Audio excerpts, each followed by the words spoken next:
This is my 1967 Speedex Model S14 tractor.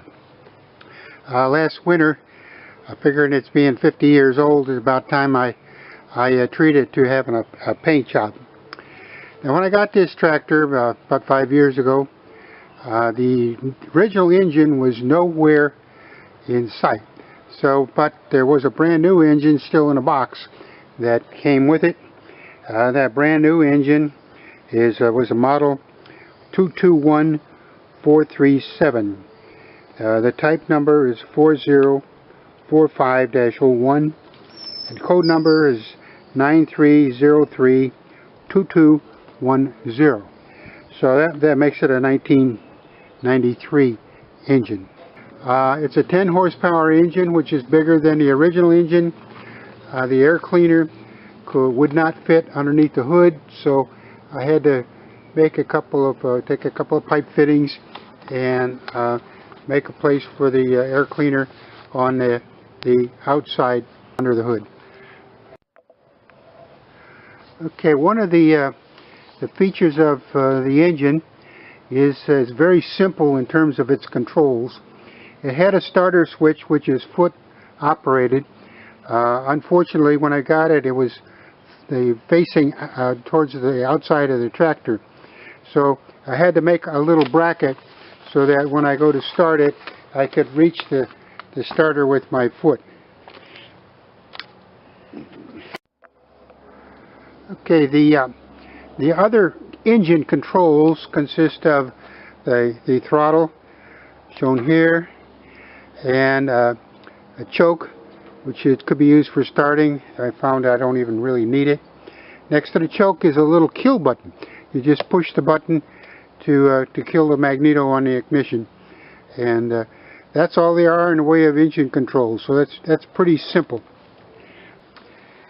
One of the features of the engine is that it slides back and forth, and there's a foot pedal arrangement here where if the engine, you put your foot down on this end, the engine's all the way back and the belt goes slack for a slip bolt clutch. When you push the pedal forward,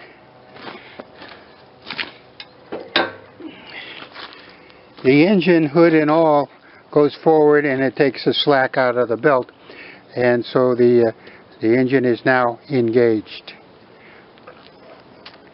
Another thing I'll notice while I'm here is the serial number of the tractor here is model number 608J, which apparently goes back to 1967.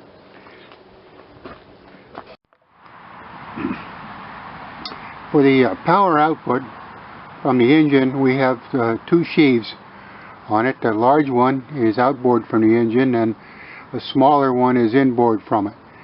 There's the same set of sheaves on the other end of the belt on the gearbox, but of course the small pulley is outboard, and in that case the large pulley is on inboard. With the belt slack, you can very easily change the belt from one set of the sheaves to the other, and thus changing the gear ranges. So this gives you at least a range, two different ranges of gears to choose from.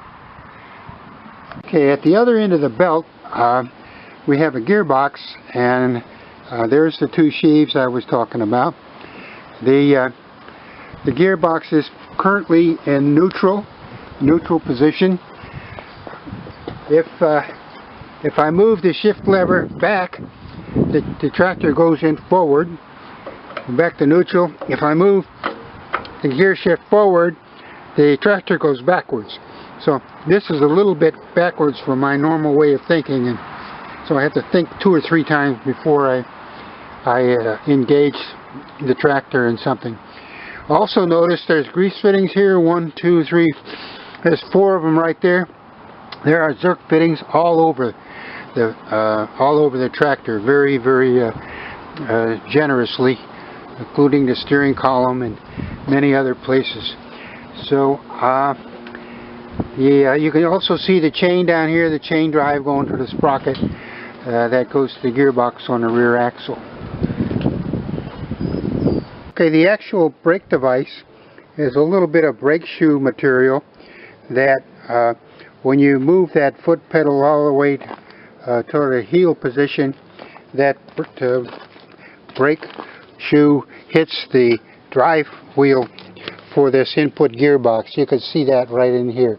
A little bit of brake shoe here, so that's why when the engine is in neutral, the tractor mechanism is disengaged from any braking that you would have from the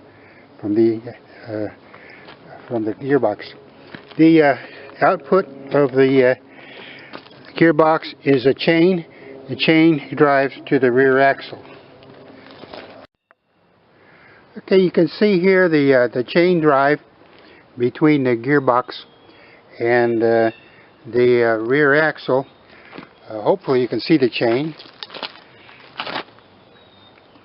Chain is right there. It's got a big sprocket on it for some speed reduction, and it goes into a fairly massive gearbox on the rear axle. Also note, while we're here, is there's an implement lift which extends for the front and the back of the tractor, and that's here.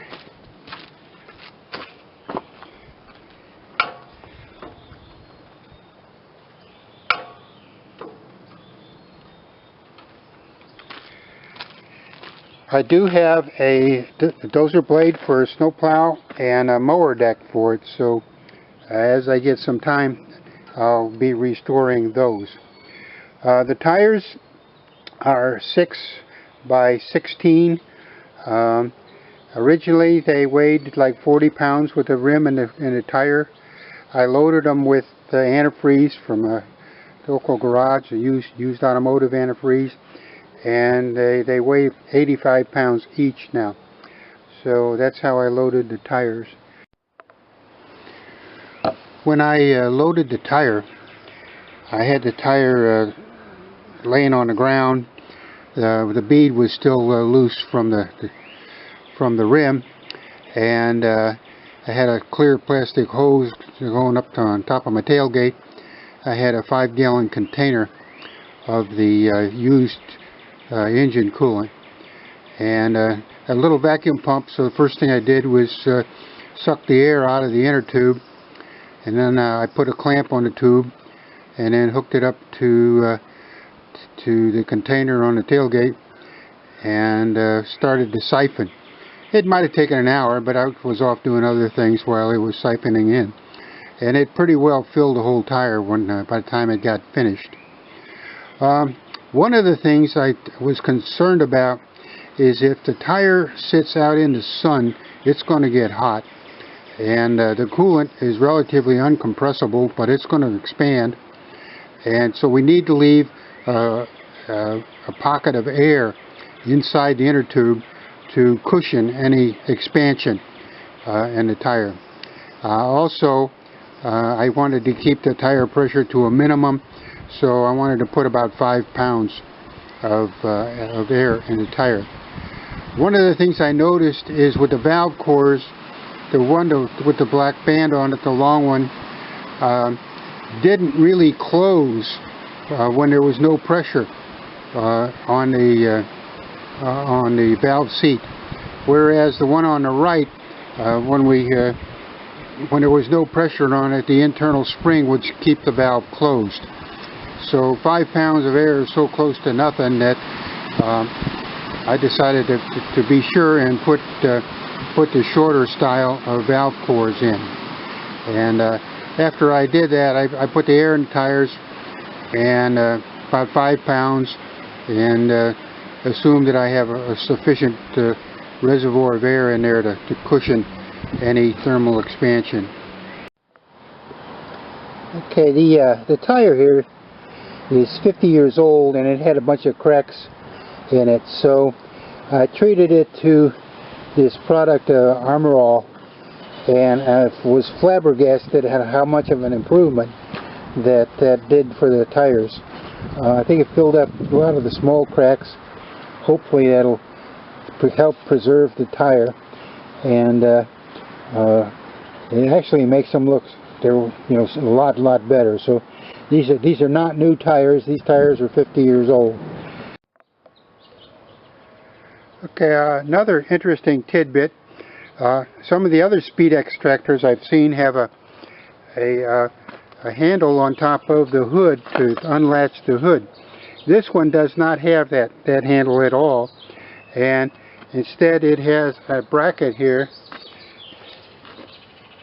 with a rubber cushion on. It's supposed to be on both sides. One of mine is missing, and I'll be looking for a new one. But that rubber cushion is what holds the hood in place. So that's a little bit different than the other tractors I've seen, and the communications on the Yahoo Speedex tractor group. So, okay, I have a question for the Speedex guys out there. There's 2 holes on the front of this tie rod. One of them is by the tip of my pocket knife there. And I don't really know what these 2 holes are for. I thought somebody might know. There are no headlights on the tractor, so the only thing I can think of is that these 2 holes are possibly something to do with lights. If somebody knows what these holes are for, I would appreciate knowing it, and I'll put my my email address at the end of this. It's at the end of the movie. Okay, one of the constant problems we have with these engines is mice love to make their nest underneath the blower housing. So what I've done here is I've got some of this coarse, it's like an extremely coarse steel wool scrubbing pad from a local grocery store, and I cut a piece of it, and there seems to be the biggest hole I could find is where this next to the intake for the engine, where the blower housing meets the block. So I just stuffed this hole full of this coarse stainless steel mesh, and hopefully that'll keep the mice out. Okay, one of the other interesting things I ran into is the specifications part list for the tractor calls for a 3640 Gates TrueFlex belt, and I went out and got one of those, and it was way too big. So the original belt clearly said 3640 on it. So my good friend at the Cayman Supply measured the actual belt and went to his books, and he found that the Gates TrueFlex was 2 inches different, 3620.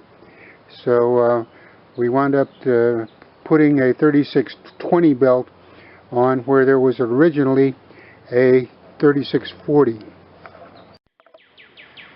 Okay, so you're probably wondering if this relic actually runs, so let's check it out.